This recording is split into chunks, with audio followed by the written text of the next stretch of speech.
I guess my first random question would be, is evil real in the universe, or is it a human issue?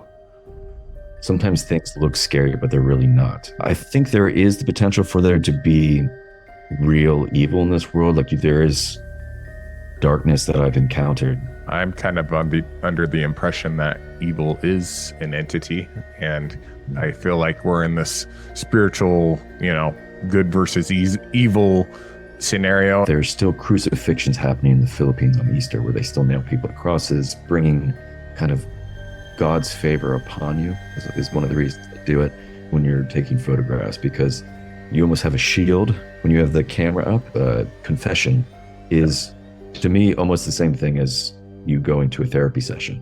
There is this higher power above us, but then we all, it seems to me, is like we're all energy and love, and we're all connected. I came across evil and darkness and literal demons. You want to talk about spirits and signs and this and that. So I think religions are different ways up the mountain. So I think they all have value. Whenever something bad happens in your life, you should look at it as an opportunity for change or personal growth, because no one changes unless they have to. My man, how's it going? Hey, how's it going, Tim? Good. You good to go? You ready? Let's do it.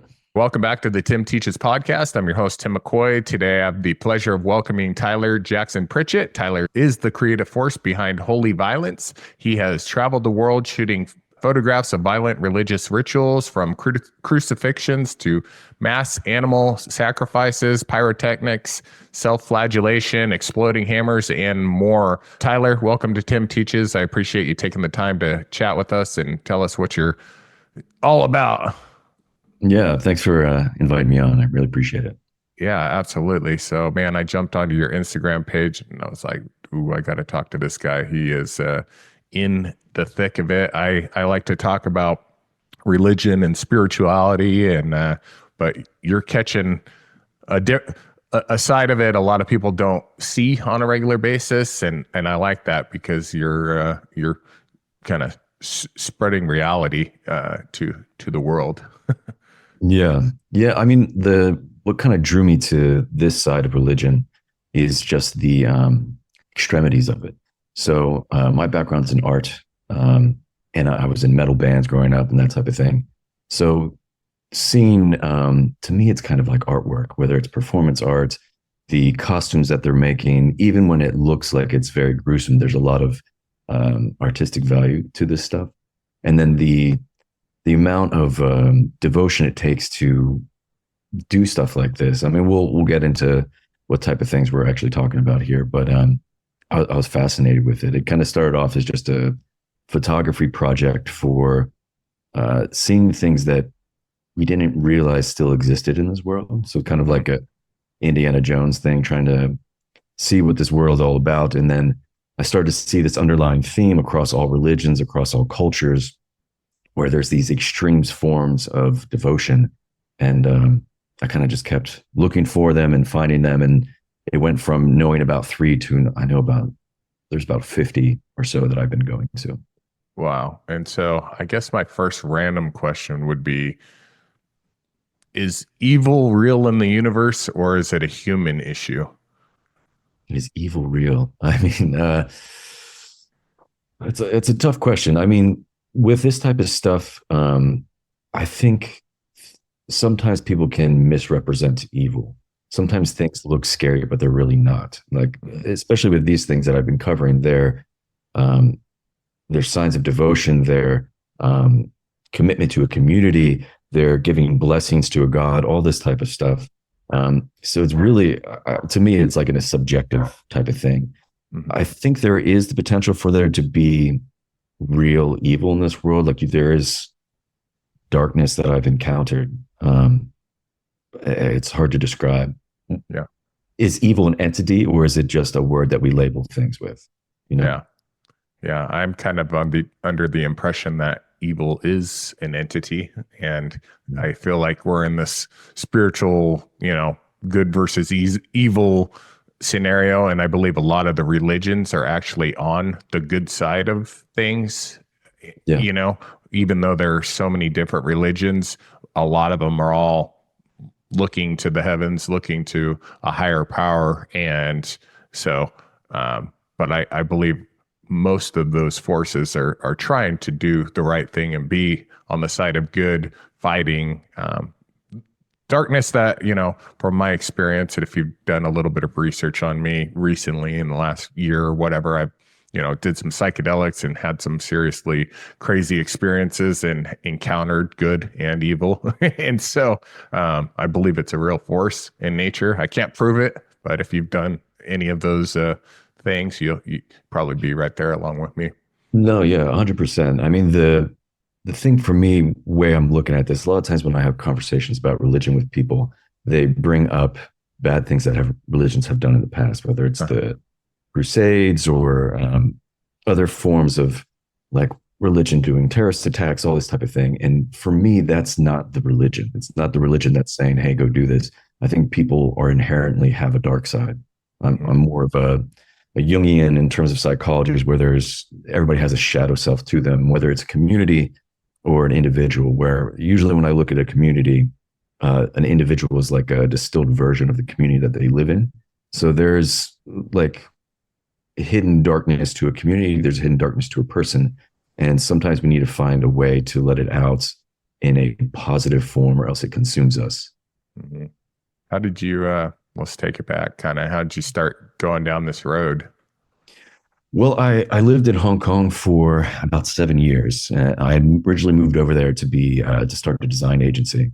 And when I was over there, I was always a musician. I was a painter. I was a photographer. And so in addition to doing the design work, I would continue to do kind of the artwork side of things. And then if you're in Hong Kong, you can kind of travel to everywhere very quickly and cheaply. So coming from the US, it's a little bit hard to travel because everywhere, like Europe is 12 hours away. Asia is 16 hours away by plane, which is a rough flight. So when you're there, you kind of take advantage of these things. And then eventually I became a full-time painter, and I was just kind of exploring that realm of things. But when I would travel, I wanted to get the most interesting stuff I could get out of living there.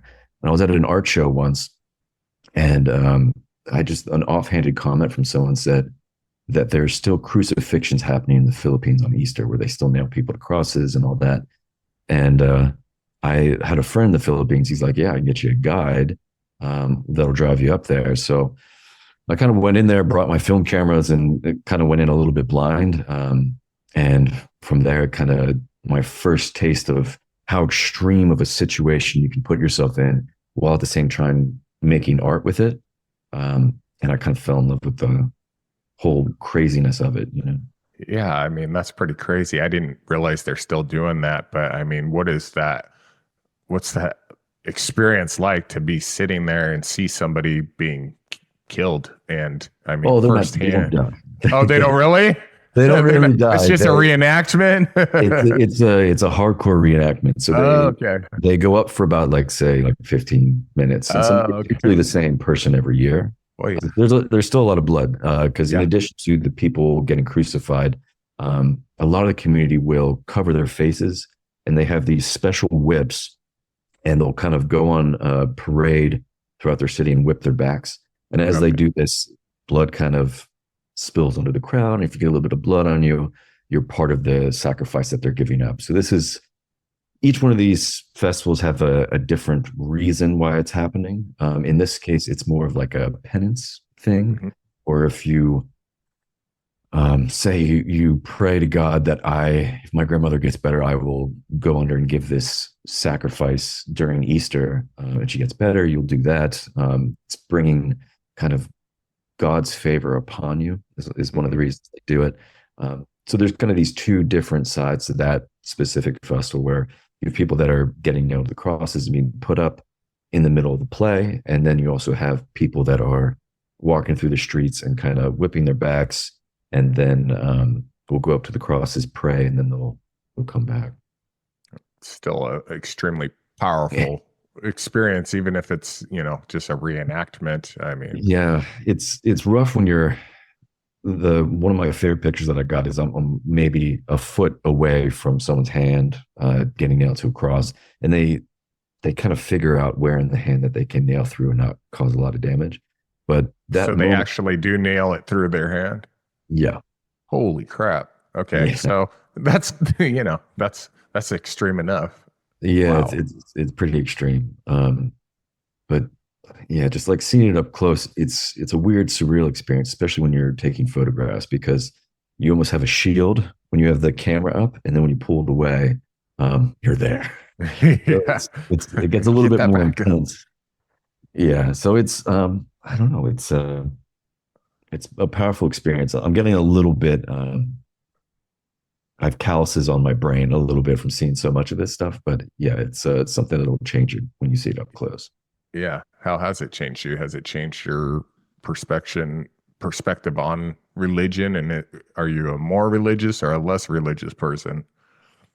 I think I'm more religious. I understand concepts differently. So like I was raised Catholic, so I come from it from this Western Catholic perspective, and I kind of went on a like rebellion against God when I was younger in the teenage years, playing metal music and saying like devil horns everywhere, and then you kind of start to understand other religions when you're living across the seas. I started to get into Taoism and Buddhism, and um, I started to understand these religions because whenever I go to these events, I want to know what I'm looking at. I want to know the significance. You got to read up on the clothes that they're wearing, and it helps you partially get in the right places for photos because a lot of times you need to be set up for when the thing's coming, and you can kind of focus on what the important parts are. So I'm fairly knowledgeable about a lot of these religions, and I think a lot of them make sense, and they're talking about the same thing. So there's a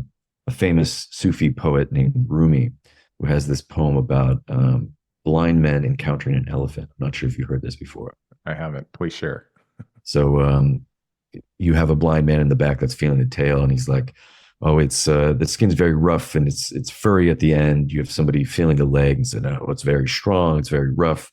So I'm feeling the ears and it's very floppy, and then you have someone feeling the horn and saying, "No, it's very smooth and pointy." And they're all talking about the same thing, but they're just it's different perspectives. So I think religions are different ways up the mountain. Um, so I think they all have value, and you can interpret them differently than what's initially prescribed, I think, or initially what's taken away. So I become more religious throughout it because sometimes I've seen miracles happen in front of my eyes and things like that. So it's reading up on things and studying them and then seeing how people believe in them has kind of changed my view on the whole thing. Have you picked a certain religion or are you just a believer in a higher power? Well, I think each of them have methods. So I think the one thing, what's interesting when you start studying religions is the methods they have for helping a person in their everyday life. So Buddhism has things where meditation can help you become a calmer person. It can help you become more in touch with the world and understand yourself a little bit better. To me, Catholicism didn't really have the same tools. I mean, there's other things that they have going on. For instance, confession is to me almost the same thing as you going to a therapy session, which is kind of like what my mom does.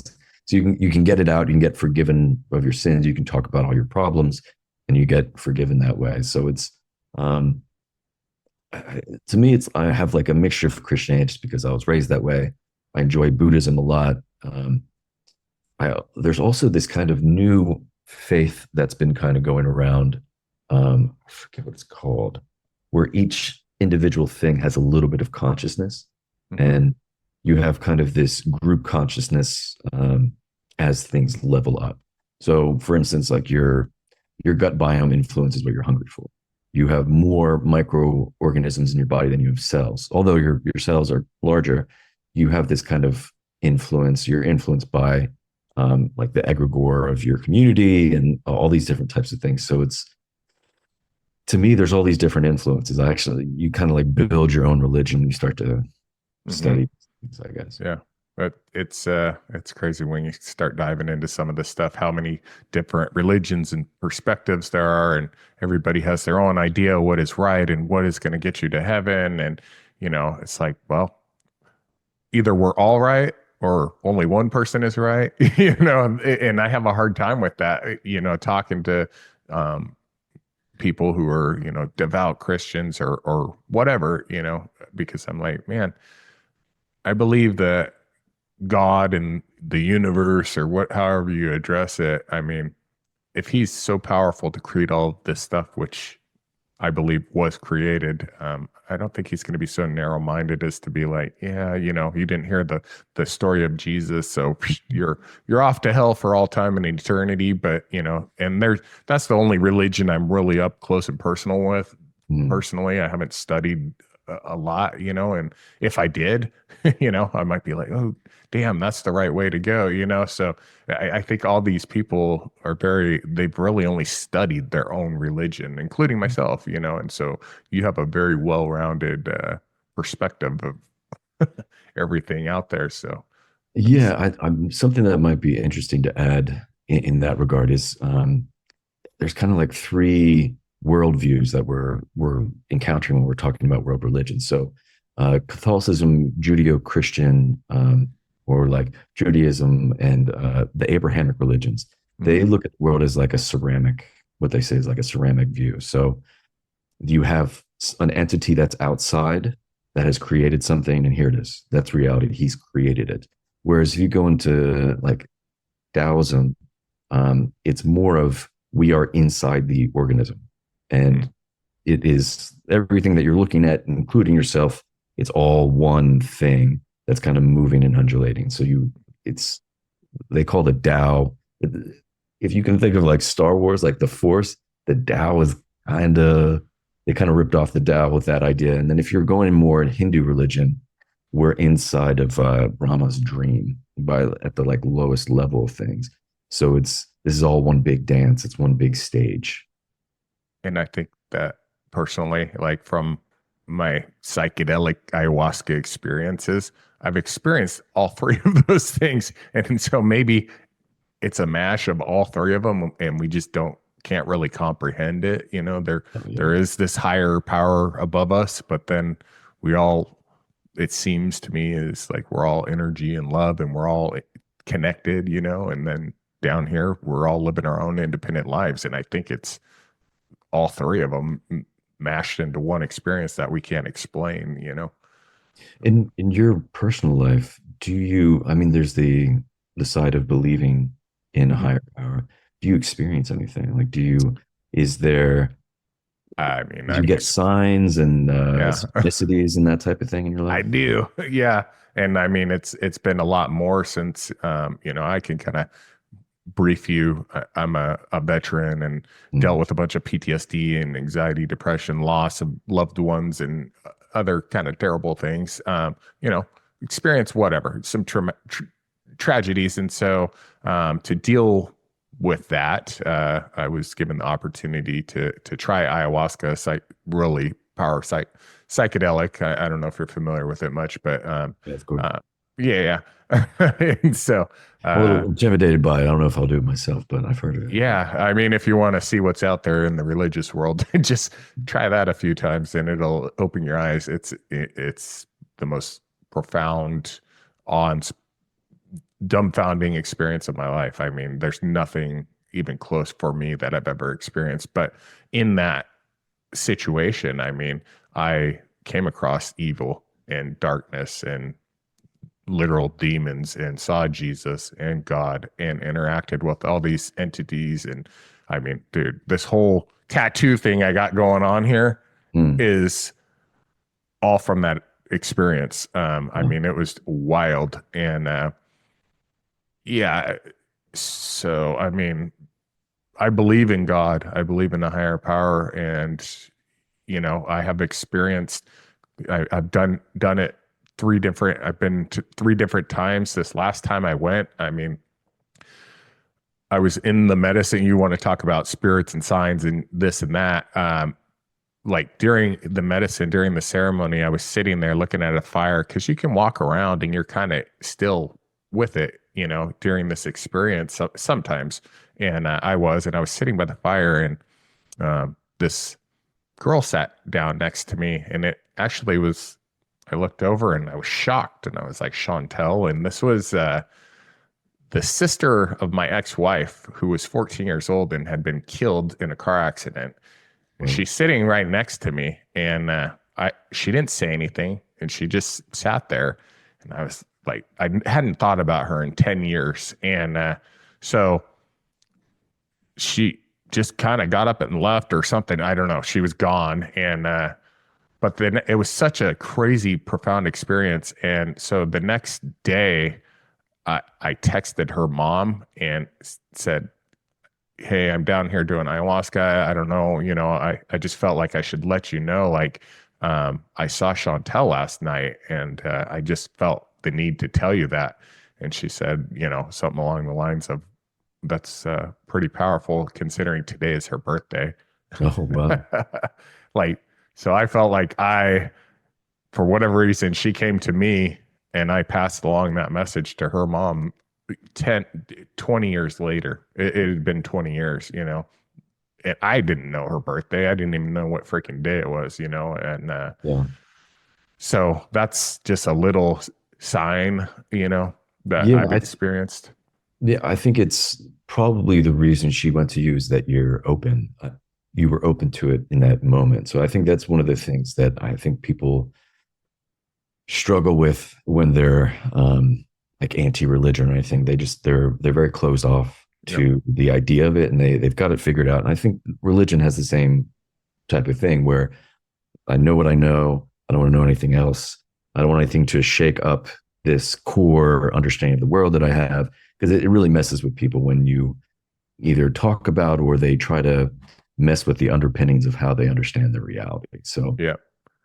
I think one of the biggest things you can do is you can be open to things. Like what I've found a lot, like once I've started to, I don't know, Christians say you like Jesus take the wheel, that type of thing, where you kind of just, you let the universe do its thing. And what I've found a lot of times when traveling is I'll have better luck, better opportunities happen when I just kind of listen. I say, if I'm walking in a city, just kind of exploring, I say, just take me where I should go. And a little voice in the back of my head will be like, turn left here, keep going straight. You got to go to this direction. And a lot of times I find myself in a situation where I'm in a position to help someone at that exact moment where they need it. So I'm being like put in a place where I can be useful. And at the same time, other people are put in situations that make things useful for me as well. So it's kind of like, once you allow yourself to be into the rhythm and the kind of grinding of the big machine, you can become part of it, and I think for the most part, it's working for your benefit, or at least 100%.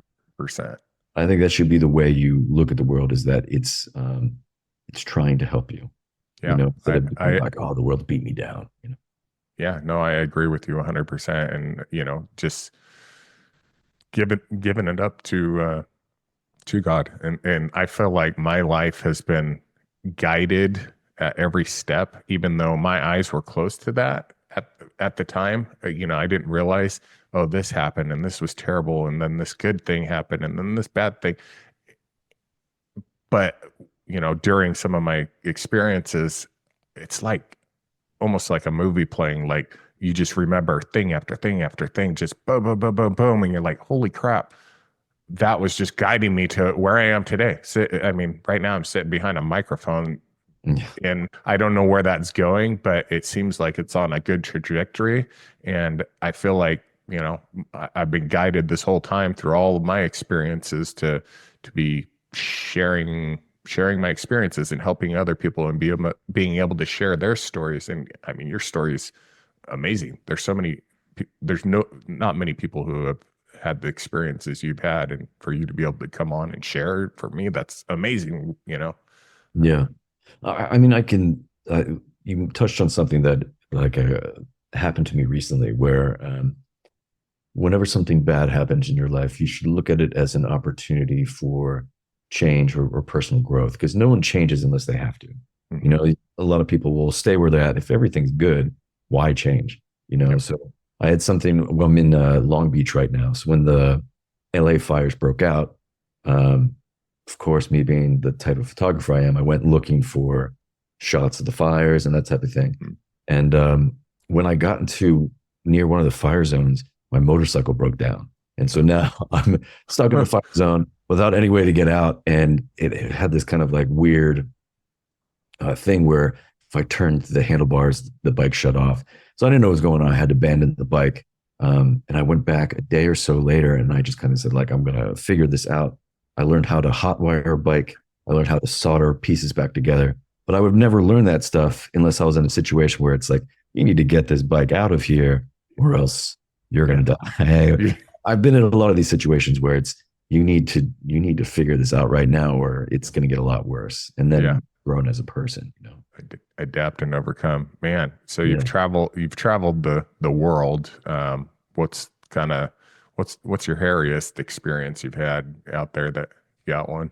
Well, I thought I started COVID. Oh, damn. You're the guy. Yeah. All right. So the story kind of goes like this. So I was living in Hong Kong at the time. This is 2019 and November 2019. And I'm going to a mass animal sacrifice in Nepal. Happens once every 5 years. They kill hundreds of thousands of animals, 200,000 to 500,000, I think was the one before. It's a lot of water buffalo that are kind of like really cows, which is weird because it's a Hindu festival. Snakes, goats, all sorts of things. And they're sacrificing it to this god, Gadamai. And it's right on the border of India and Nepal. So it's like the middle of nowhere. I stayed in this place called Burgunj, which was the worst place I've ever been. Like, it just seemed like everything in this city was put together to make it terrible for you. Like, it was dusty, so you didn't see the cow shit that was all over the road. So you'd step in it constantly. Everything was broken down. The buses were overcrowded. Either way, rough. So I go to check out the temple. Getting information on these things is very hairy. You got to talk to locals. Even when you find stuff online, it's like barely there. Sometimes I have to match up old news stories with the calendar related to the religion, and then I can get like a rough date when these things are. Either way, I show up to the temple, and they're like, "You're a few days early." So I'm like, "Oh, shit, I got to come back later." So I had to stay in the city for a while, eating like really rough food, and then eventually I go back to for the event, and they have this holy powder. I'm not sure if you're familiar with Indians festivals where this highly colored powder. Either way, it's an Indian cultural thing, and this powder was it was like orange and red, and it was so bright that it almost didn't look real. Like, the pigments were amazing. So as a painter, I start buying this stuff. Oh, no. The first guy I buy it from, he's got bandages all over his arm, and I'm like, look at this guy. He's injured, but he's still working. And so I buy some from him. I don't want to clear anybody out, so I buy it from a few different vendors. I start to notice people with more and more bandages, and then I realize that there's lepers throughout the crowd. So there's leprosy all around me, and then there's sacrificed animals all around me. Hundreds of thousands of sacrificed animals. So there's blood. People are gutting them on the way, and so like I'm exposed to all of this stuff, and this is right on the border of India. So I'm flying out of Kathmandu. So I take a motorcycle back to Kathmandu, which is a terrible idea. I mean, it looked like, oh yeah, this is going to be 6-8 hour ride, no problem. But it was all through the mountain on windy roads that it's a single lane. There's big buses coming the other way. It's dust. I crashed a few times where if I didn't fix the bike, I would have died because I was in the Himalayas in the winter. Yeah. And so I have I'm exposed to all this stuff, I'm exposed to all this cold and everything like that. And then in Kathmandu, I'm sick for a week. I'm just in a hotel room sweating, dying. And but eventually I fly back to Hong Kong, and a mysterious illness starts coming up. So I'm like, oh, fuck, did I do that? Sorry, I swear. But oh, I don't care. Yeah. But yeah, for a while there, I wasn't sure it wasn't me. And so they're like, oh yeah, and Hong Kong is not too far from the epicenter. So it was That was a pretty. You're the guy. We're just gonna say it was you, man. That's good publicity. I like picked it up in the system, you know. Oh, damn, that's rough. That's scary too. I mean, being around all that sacrifice. Are they trying to save themselves from their sins? Why are they sacrificing all these animals?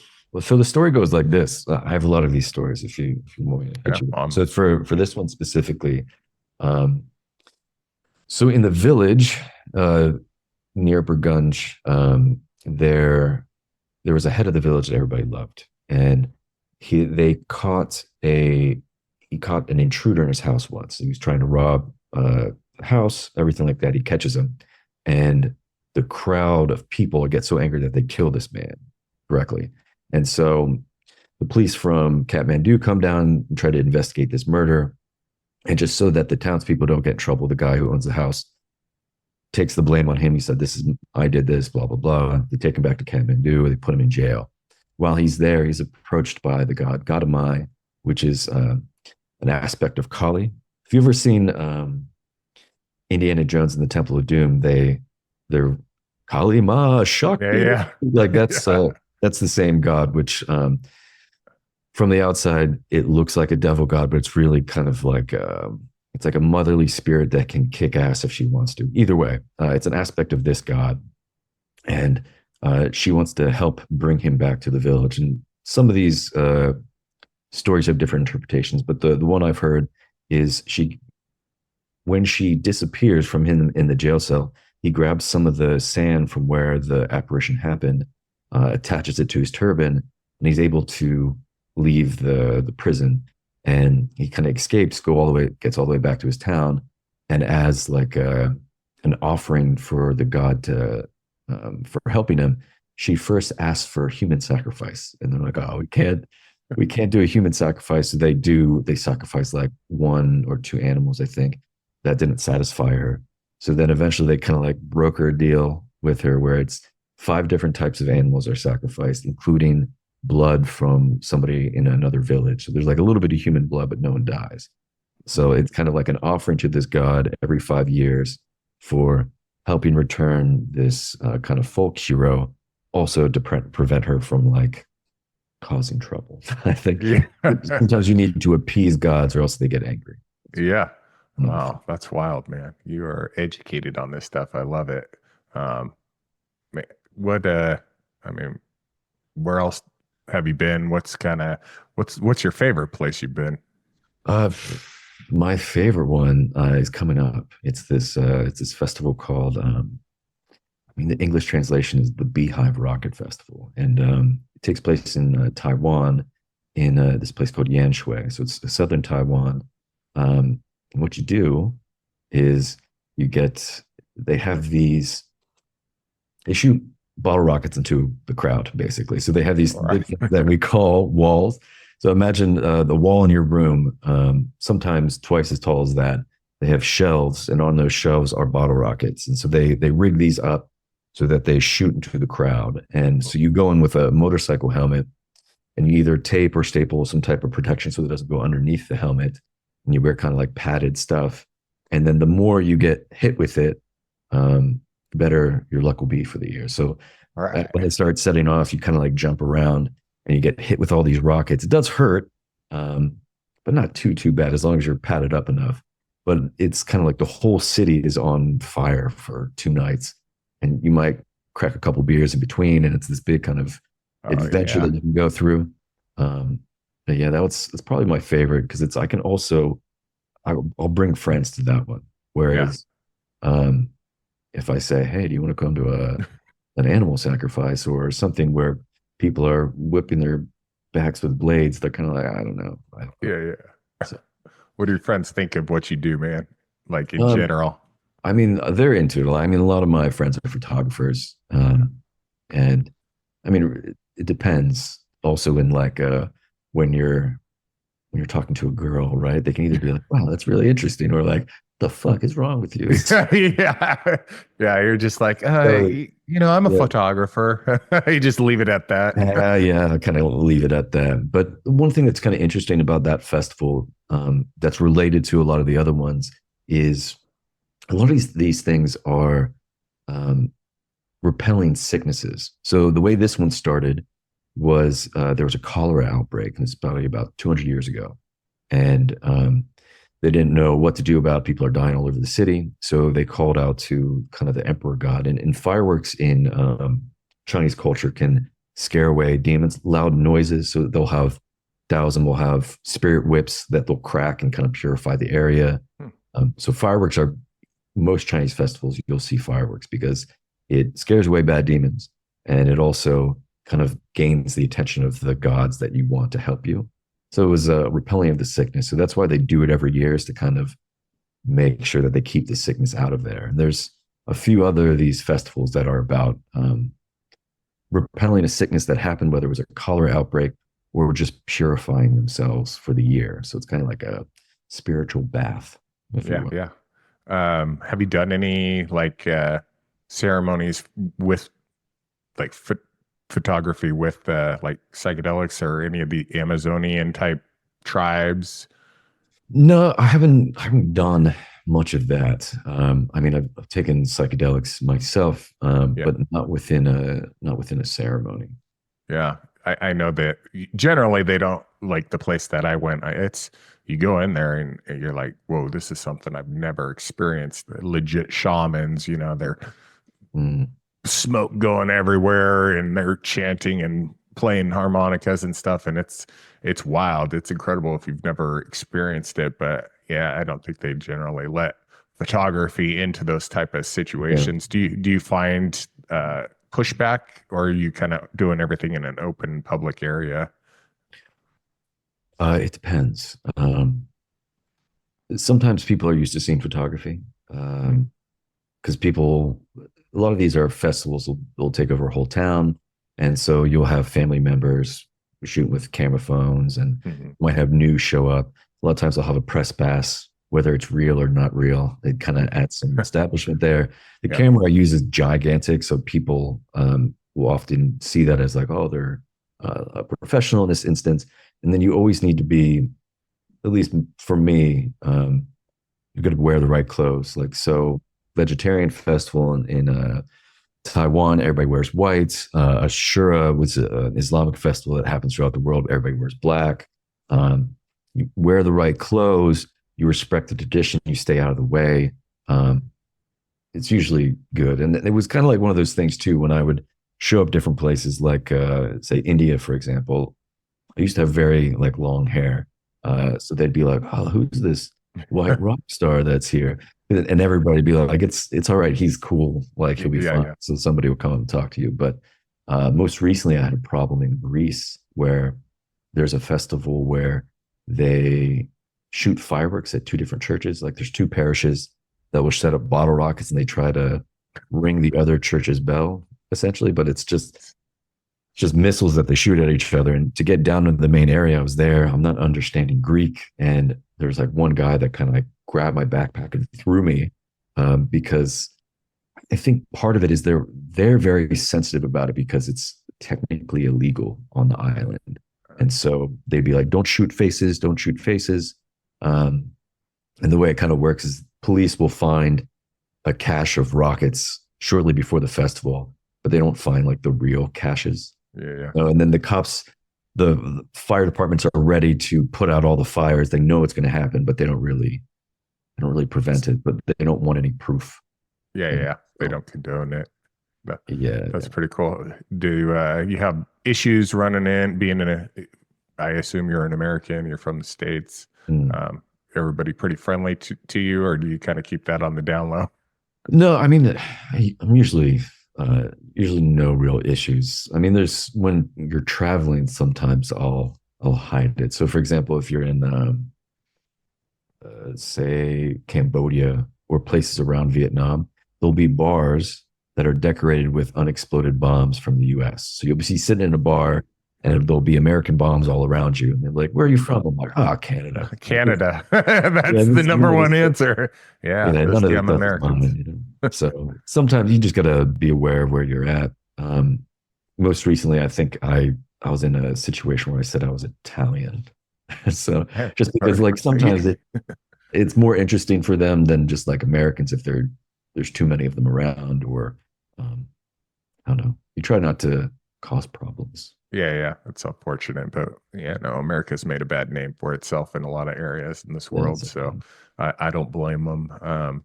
How do you how do you make your living? Are you selling your photography? Are Yeah. you freelancing? Yeah, so it's like a mixture of things. So uh, Patreon, going to be setting up a photography show with this, and a book is coming out soon. So I'm going to be selling that. In addition to like the Instagram and all that type of stuff, I have I set up a store maybe a couple months ago of artifacts from these events.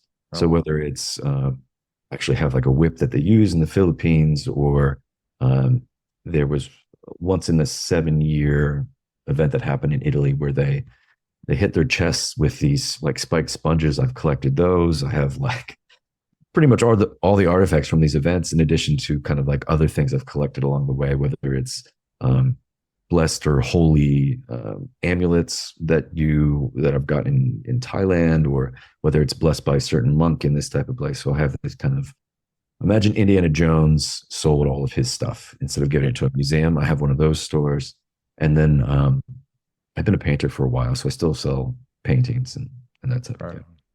Man, your Instagram is awesome. Like looking at your stuff, it's incredible work that you're doing, man. And I mean, I'm sure we could go down this rabbit hole forever and Mm. hear a million stories from you. I I don't want to take up too much of your time. Like, what am I missing? What would you like to share? Is there any advice or just anything?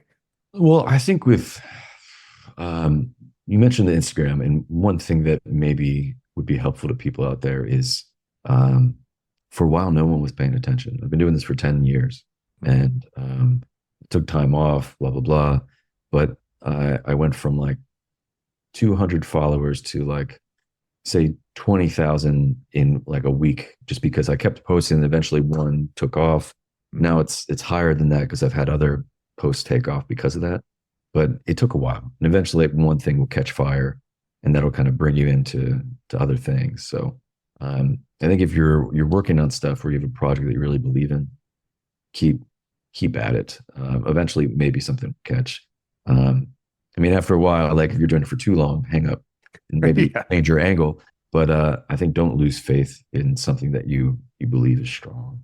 You know. yeah, that's great advice. I mean, that's kind of what I'm doing. I haven't been plugging doing this very long, but I'm watching the numbers just skyrocket for me. I mean, in 4 months, I Right. went from 1,000 to 18,500 or something on YouTube. Yeah. Just that's pretty fast, I guess. That's what I'm hearing. But Yeah.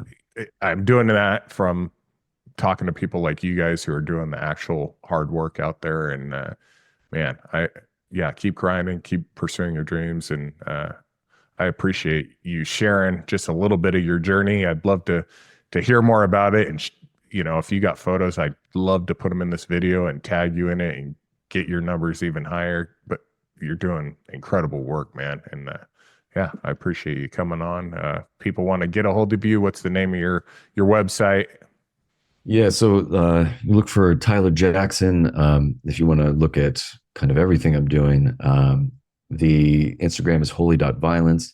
I would follow that, and you can find out about Patreon. The store is connected to that.